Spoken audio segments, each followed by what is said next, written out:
कलत्रं वैधात्रं कति कति भजन्ते न कवयः। श्रियो देव्याः को वा न भवति पतिः कैरपि धनैः।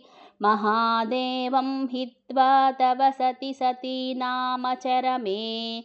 कुचाभ्यामासङ्गः कुरवकतरोरप्यसुलभः।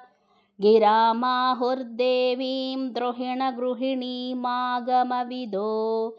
हरेः पत्नीं पद्मां हरसहचरीमद्रितनयां। तुरीया कापि त्वं दुरधिगमनिस्सीममहिमा। महामाया विश्वं भ्रमयसि परब्रह्ममहिषि। कदा काले मातः कथय कलितालक्तकरसं। पिबेयं विद्यार्थी तव चरणनिर्णेजनजलं। प्रकृत्या मूकानामपि च कविताकारणतया। कदा दत्ते वाणी मुखकमलताम्बूलरसतां। सरस्वत्या लक्ष्म्या विधिहरिसपत्नो विहरते। रतेः पातिव्रत्यं शिथिलयति रम्येण वपुषा।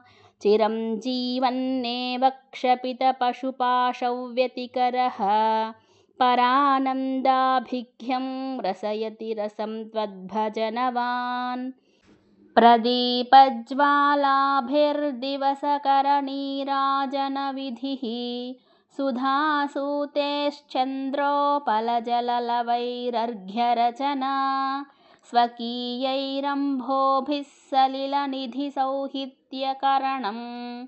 त्वदीयाभिर्वाग्भिस्तव जननि वाचां स्तुतिरियम्। इति श्रीजगद्गुरु आदिशङ्कराचार्यविरचिता श्रीसौन्दर्यलहरी समाप्ता।